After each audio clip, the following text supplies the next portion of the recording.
எத்தனையோ வருஷத்துக்கு முன்னாடி நம்ம காளிங்கராயர் நதிகளின் இணைப்புக்கு முன்னோடியா இருந்தார். பவானி ஆத்துல வர அதிகமான தண்ணியை அணை கட்டி தேக்கி தண்ணீர் வறட்சியான பகுதிகளுக்கு அனுப்பினார்.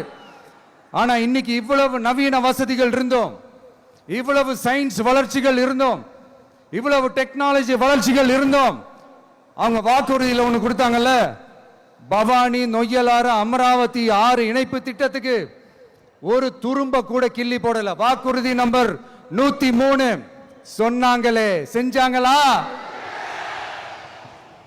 சரி, இதாவது ஒரு பெரிய ப்ராஜெக்ட் வைங்க.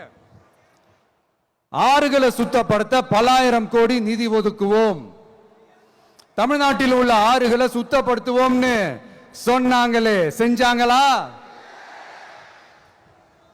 ஆனா ஆத்து மணலை கொள்ளையடிக்கிறதுல மட்டும் வேலையை கரெக்டா செய்வாங்க. இதை நான் ஏன் திரும்ப திரும்ப சொல்றேன்னா, மக்களே நீங்க புரிஞ்சுக்கணும்.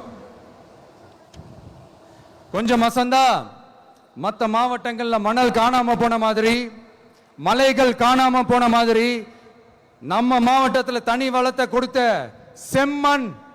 செம்மண்ணும் காணாம போறதுக்கு வாய்ப்பு இருக்கு மக்களே.